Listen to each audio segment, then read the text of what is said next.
एक नौजवान लड़के का मन बहुत भटकता था। उसका मन इतना अशांत था कि वह कुछ पलों के लिए भी किसी काम में अपना पूरा ध्यान नहीं लगा पाता था। उसका मन उसे हर समय भटकाता रहता था। जब वह एक काम करता तो दूसरे काम के बारे में सोचता, और जब दूसरा काम करता तो तीसरे काम के बारे में सोचता। इस वजह से वह किसी भी काम को ठीक से नहीं कर पाता था। अगर कोई उसे कुछ कह देता या उसके साथ कुछ बुरा हो जाता तो वह पूरा दिन उसी के बारे में सोचता रहता, और फिर किसी भी काम में उसका मन नहीं लगता। वह अक्सर बीती बातों के बारे में सोचता, कभी खुश होता, कभी दुखी, और कभी खुद से बातें करके मन ही मन मुस्कुराता। वह अक्सर अपने भविष्य को लेकर कपोल कल्पनाएं करता।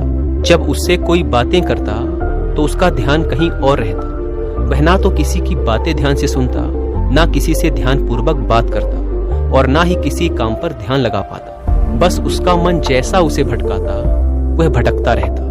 वह लड़का जिस जगह पर रहता था उसके एक तरफ नदी और दूसरी तरफ एक बौद्ध मठ था, जहाँ एक बौद्ध भिक्षु और उनके कुछ शिष्य रहा करते थे। हर सुबह बौद्ध भिक्षु अपने शिष्यों के साथ नदी पर स्नान के लिए जाया करते थे। जब जब वह लड़का बौद्ध भिक्षु और उनके शिष्यों को अपने घर के सामने से जाते हुए देखता तो वह उनसे प्रभावित हुए बिना ना रह पाता। वह उनके चेहरे के तेज, शांति और प्रसन्नता को देखकर मंत्रमुग्ध हो जाता। ऐसा लगता था जैसे बौद्ध भिक्षु और उनके शिष्य वर्तमान के हर क्षण के साथ एक हो चुके हैं। वह अपने जीवन के हर क्षण को पूरी जागरूकता और प्रसन्नता के साथ जी रहे हैं। उनके चलने, बैठने, बोलने, मुस्कुराने, हर चीज में एक स्थिरता और सामंजस्य था।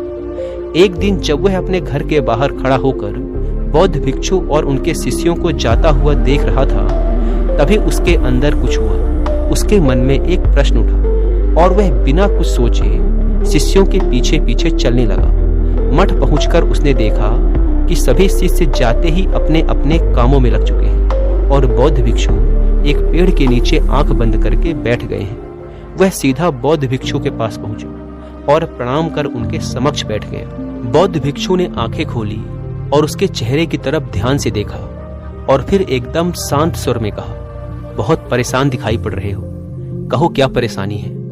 लड़के ने धीमी और दुख भरी आवाज में कहा, गुरुवर, मेरा मन बहुत बेचैन रहता है। यह हर पल मुझे भटकाता रहता है। मैं किसी भी काम में ध्यान नहीं लगा पा रहा हूँ।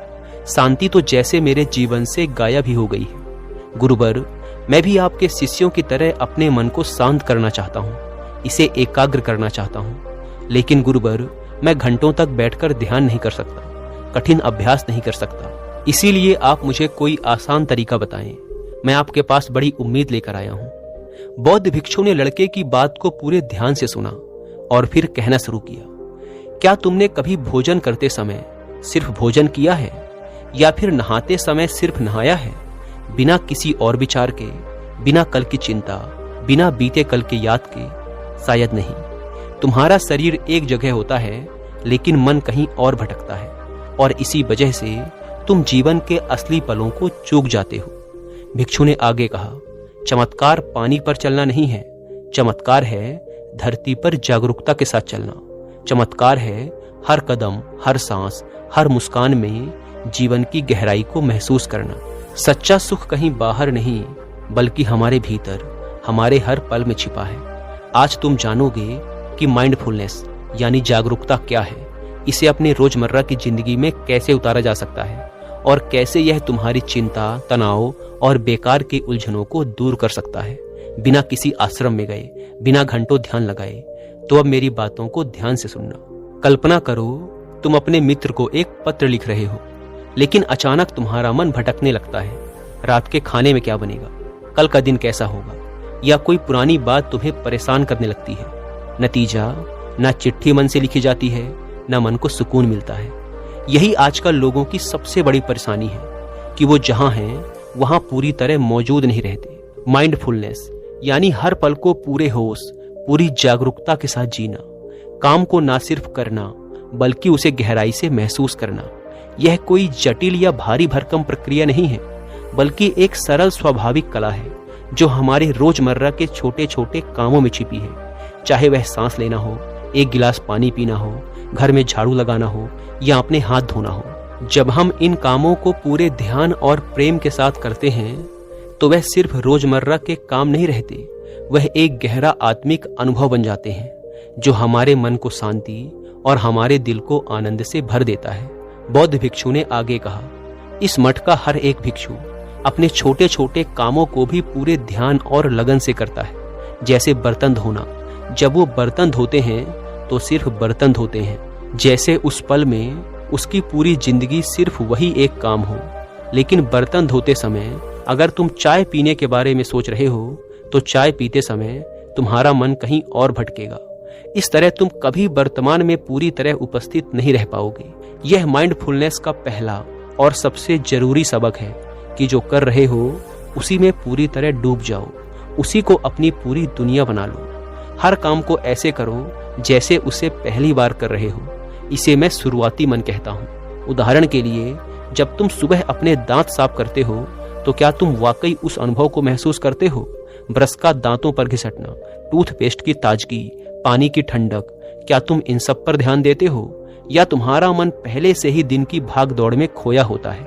अगर तुम हर काम को एक नए ताजा नजरिए से करो, जैसे कि वह तुम्हारा पहला अनुभव हो, तो हर छोटा काम एक ध्यान, एक उत्सव बन जाता है। माइंडफुलनेस का मतलब है हर पल को ताजगी और आश्चर्य के साथ जीना। कल्पना करो, तुम सुबह अपने घर के आंगन में बैठकर चाय पी रहे हो। तुम गर्म चाय का कप अपने हाथों में महसूस करते हो, उसकी खुशबू को गहरी सांस के साथ अंदर लेते हो और हर घूंट को धीरे धीरे अंदर लेते हो। उस पल में ना कोई चिंता है, ना कोई हड़बड़ी, तुम सिर्फ चाय और उस पल के साथ हो। जब तुम चाय पीते हो तो सिर्फ चाय पियो, यही सच्चा ध्यान है। ऐसा करने से न सिर्फ चाय का स्वाद गहरा होता है, बल्कि तुम्हारा मन भी शांत और तरोताजा हो जाता है। जब हम अपने हर काम में पूरा ध्यान लगाते हैं तो हमारा मन बिखरने की बजाय एकाग्र होता है। यह एकाग्रता हमारे भीतर एक गहरी शांति लाती है, और जब मन शांत होता है तो हमारे विचार साफ होते हैं, हमारी भावनाएं संतुलित होती हैं और हमारी जिंदगी में एक नई स्पष्टता आती है। इस स्पष्टता से न सिर्फ हमारे निर्णय बेहतर होते हैं, बल्कि हमारी बातचीत, हमारे रिश्ते और हमारा आत्मविश्वास भी गहरा होता है। माइंडफुलनेस सूरज की रोशनी की तरह है। जब तुम अपने हर पल को जागरूकता के साथ जीते हो तो वह रोशनी तुम्हारे भीतर के अंधेरे को धीरे धीरे हल्का कर देती है। माइंडफुलनेस हमें सिखाती है कि खुशी कहीं बाहर नहीं है, ना ही किसी बड़े लक्ष्य को पाने में है। खुशी तो हमारे हर पल में बिखरी पड़ी है, बस हमें उसे देखने, उसे छूने और उसे जीने की आदत डालनी है। उदाहरण के लिए, जब तुम किसी बच्चे के साथ समय बिता रहे हो तो उस पल को पूरी तरह जियो, उसकी हंसी को सुनो, उसकी बातों को महसूस करो, उसकी छोटी छोटी हरकतों पर ध्यान दो। उस पल में ना काम की चिंता हो, ना कुछ और, बस तुम और वह पल। ऐसा करने से ना सिर्फ तुम्हारा रिश्ता गहरा होगा, बल्कि तुम्हें एक ऐसी खुशी मिलेगी जो किसी उपलब्धि से नहीं मिलती। हमारी सांस हमारा सबसे करीबी दोस्त है, इसीलिए जब भी तुम खोए हुए या परेशान महसूस करो, अपनी सांसों पर लौट आओ। इस अभ्यास को और गहरा करने के लिए अपनी सांस की गति को महसूस करो। हवा का तुम्हारे नाक में प्रवेश करना, तुम्हारे सीने का धीरे धीरे फैलना और फिर सांस का धीमे से बाहर निकलना। तुम इसे दिन में कई बार सिर्फ 1 या 2 मिनट के लिए करो। धीरे धीरे तुम पाओगे कि तुम्हारा मन शांत हो रहा है, तुम्हारी बेचैनी कम हो रही है और एक गहरी शांति तुम्हारे भीतर बसने लगी है। सांस लेना और सांस छोड़ना सिर्फ जीवित रहने का तरीका नहीं है, यह जीवन को जागरूकता के साथ जीने की कला है। इसके अलावा जब तुम खाना खाओ तो हर निवाले को पूरे ध्यान से महसूस करो। उस भोजन का स्वाद, उसकी खुशबू, उसकी बनावट, रंग, सब कुछ। अगर तुम हर निवाले को पूरी जागरूकता से खाओ तो हर निवाला एक चमत्कार बन जाता है। ऐसा करने से हम ना सिर्फ खाने का पूरा आनंद लेते हैं, बल्कि उस भोजन के प्रति हमारी कृतज्ञता भी महसूस करते हैं। हर दिन भोजन से पहले एक पल रुको, एक गहरी सांस लो और मन ही मन उस भोजन के लिए धन्यवाद दो। यह छोटा सा अभ्यास हमारे भोजन को एक पवित्र अनुभव में बदल सकता है। अगला तरीका है चलते समय माइंडफुलनेस का अभ्यास, जिसे वॉकिंग मेडिटेशन कहते हैं। जब तुम चलो तो हर कदम को जागरूकता के साथ उठाओ। अपने पैरों को धरती पर रखते हुए महसूस करो कि तुम धरती को छू रहे हो। हर कदम में शांति, आभार और प्रेम भर दो। हर कदम धरती को दिया गया एक चुंबन है। यह अभ्यास न सिर्फ हमें शांत करता है, बल्कि हमें हमारे शरीर हमारे आसपास की प्रकृति और इस पल की गहराई से जोड़ता है। वॉकिंग मेडिटेशन के लिए तुम्हें किसी खास जगह की जरूरत नहीं। तुम अपने घर के आंगन में, बगीचे में या गलियारे में भी इसे कर सकते हो। बस अपनी चाल को थोड़ा धीमा रखो, अपनी सांस के साथ तालमेल बिठाओ और हर कदम को एक ध्यान बनाओ। जब हम जागरूकता के साथ चलते हैं तो हम धरती के साथ एक हो जाते हैं। यह अभ्यास तुम्हारे शरीर और मन को तरोताजा करेगा और तुम्हें हर कदम में जीवन की सुंदरता का एहसास दिलाएगा। अगला तरीका है माइंडफुल सिटिंग, यानी जागरूकता से बैठना। जब तुम बैठो, चाहे वह कुर्सी पर हो, सोफे पर या जमीन पर, अपनी कमर को सीधा रखो, अपने कंधों को ढीला छोड़ दो और अपनी सांस पर ध्यान दो। अपने शरीर को महसूस करो, अपने पैरों का जमीन से सीधा संपर्क रखो और अपनी हथेलियों का आपस में स्पर्श।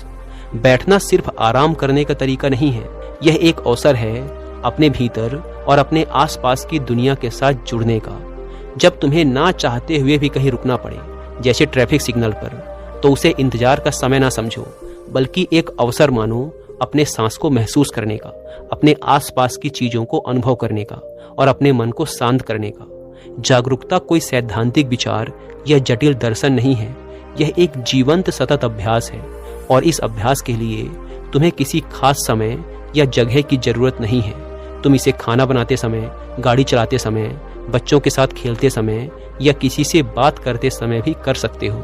माइंडफुलनेस यानी जागरूकता एक बीज है जो हर पल में बोया जा सकता है। असली जादू तब होता है जब हम यह समझ जाते हैं कि अपनी जिंदगी को बदलने के लिए हमें कहीं और जाने की जरूरत नहीं, बस हमें अपने हर पल में पूरी तरह मौजूद रहना है। अगर तुम्हारा ध्यान भटक जाए तो परेशान होने की कोई जरूरत नहीं। जब तुम्हारा मन भटके तो बस मुस्कुराओ और फिर धीरे से अपने काम, अपनी सांस या अपने कदमों पर लौट आओ। यह वापसी ही माइंडफुलनेस की असली ताकत है।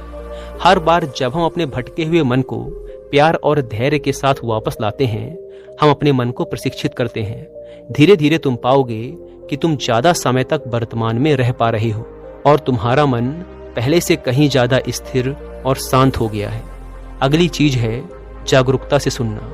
लोग अक्सर सोचते हैं कि दूसरों को समझने या अपने विचार व्यक्त करने के लिए हमें बहुत कुछ बोलना पड़ता है, लंबी बातें, गहरे तर्क या प्रभावशाली शब्द। लेकिन अगर हम किसी को पूरी जागरूकता और खुले दिल से सुन लें, बिना टोके, बिना कोई राय बनाए, बिना जवाब तैयार किए, तो वही सबसे बड़ा प्यार, सम्मान और उपचार हो सकता है। सच्चा सुनना एक गहरा ध्यान है। जब हम पूरे मन से सुनते हैं तो हम सामने वाले को उनकी मौजूदगी का उपहार देते हैं। जागरूक बातचीत का आधार है करुणामयी बोल और गहरी सुनवाई। जब तुम बोलो तो तुम्हारे शब्दों में दया, सच्चाई और प्रेम हो, और जब तुम सुनो तो अपना पूरा ध्यान, अपनी पूरी उपस्थिति उस पल को दो। उदाहरण के लिए, अगर कोई बच्चा विद्यालय से लौटकर अपनी माँ से कोई छोटी सी बात साझा कर रहा है, अगर माँ अपने सारे काम छोड़कर थोड़ी देर बैठकर उसकी आंखों में देखते हुए उसकी बातों को पूरे ध्यान से सुनती है, तो वह बच्चा ना सिर्फ समझा हुआ महसूस करता है, बल्कि माँ के साथ एक गहरा जुड़ाव भी महसूस करता है। सुनना सिर्फ शब्दों को सुनना नहीं है, यह सामने वाले की आत्मा को छूना है। माइंडफुलनेस का मतलब सिर्फ अपने मन को शांत करना या अपने कामों में जागरूक रहना नहीं है। इसका मतलब है कि हम सामने वाले इंसान की मौजूदगी को भी पूरी जागरूकता और सम्मान के साथ महसूस करें। जब तुम किसी से बात करो तो तुम्हारा ध्यान सिर्फ उस बातचीत पर हो, ना कि किसी और चीज पर। बात शुरू करने से पहले एक पल रुको, एक गहरी सांस लो और अपने मन को उस पल में लाओ। यह छोटा सा अभ्यास तुम्हारी बातचीत को गहरा, सार्थक और प्रेमपूर्ण बना देगा। जब हम इस तरह सुनते हैं तो सामने वाला व्यक्ति ना सिर्फ समझा हुआ बल्कि मूल्यवान और सम्मानित भी महसूस करता है, और यहीं से सच्चा जुड़ाव, सच्चे रिश्ते बनने शुरू होते हैं। ध्यान रखो, शब्दों में जादू होता है।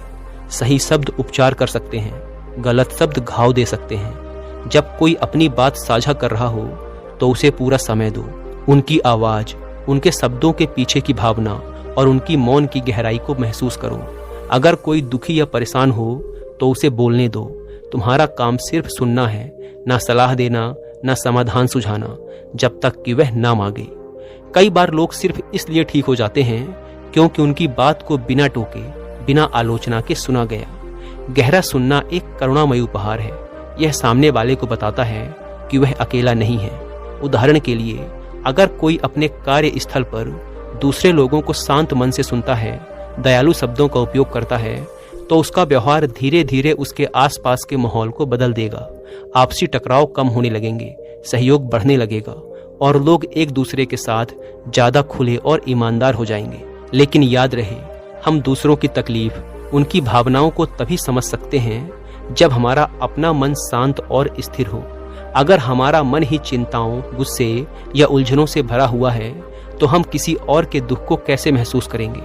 इसीलिए अपने मन को एक शांत झील की तरह बनाओ, तभी तुम उसमें दूसरों की परछाइयां साफ देख पाओगे। और आखिरी बात, तुम अकेले नहीं हो जिसके जीवन में परेशानियां हैं। हर कोई किसी न किसी स्तर पर संघर्ष कर रहा है। लेकिन अगर तुम अपने दुख से भागने की बजाय उसे जागरूकता के साथ गले लगाओ तो वह दुख तुम्हें कुछ सिखा सकता है। एक बात याद रखो, कोई कीचड़ नहीं तो कोई कमल नहीं। हमारे दुख और परेशानियां ही वह जमीन है जहां से समझदारी, करुणा और सच्चा सुख उगता है। माइंडफुलनेस हमें यह नहीं सिखाता कि दुख को मिटा दें, बल्कि यह हमें उस दुख के साथ बैठना सिखाता है, उसे सुनना सिखाता है, ताकि हम उसे समझ सकें। और जब समझ आता है तो उपचार अपने आप शुरू हो जाता है।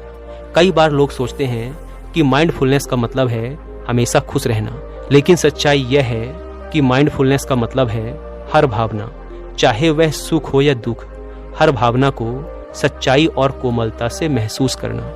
जब हम माइंडफुलनेस को रोज की छोटी छोटी चीजों में लाना शुरू करते हैं, जैसे पानी पीना, चलना, खाना, सांस लेना, तो धीरे धीरे हमारे अंदर एक गहराई बनती है।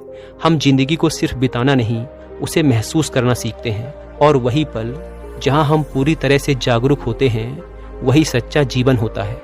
जब हम गहराई से जीते हैं तो पता चलता है कि हम अकेले नहीं हैं, हम इस पूरे ब्रह्मांड से जुड़े हुए हैं। माइंडफुलनेस कोई अलग से किया जाने वाला काम नहीं है, यह तो जीवन की धड़कन है जिसे हर क्षण महसूस किया जा सकता है।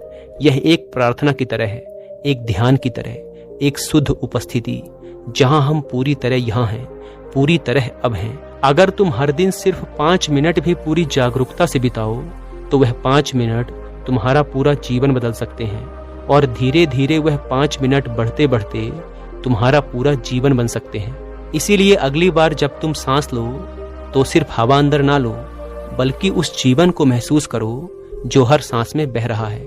जब चलो तो सिर्फ मंजिल पर ध्यान ना दो, बल्कि हर कदम को ध्यान से रखो।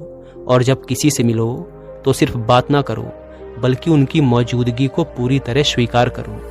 माइंडफुलनेस कोई लक्ष्य नहीं, बल्कि एक रास्ता है, और इस रास्ते पर चलने के लिए तुम्हें कहीं जाने की जरूरत नहीं। तुम्हारे पास पहले से ही सब कुछ है, तुम्हारी सांस, तुम्हारा शरीर, यह पल, बस इन्हें जागरूकता के साथ जियो।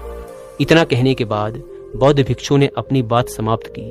उस लड़के को समझ आ चुका था कि अब उसे क्या करना है। उसने बौद्ध भिक्षु का धन्यवाद किया और वहां से चला गया। दोस्तों, उम्मीद है कि आपको इस वीडियो से बहुत कुछ सीखने को मिला होगा। अगर वीडियो पसंद आई हो तो वीडियो को लाइक और चैनल को सब्सक्राइब जरूर करें। धन्यवाद।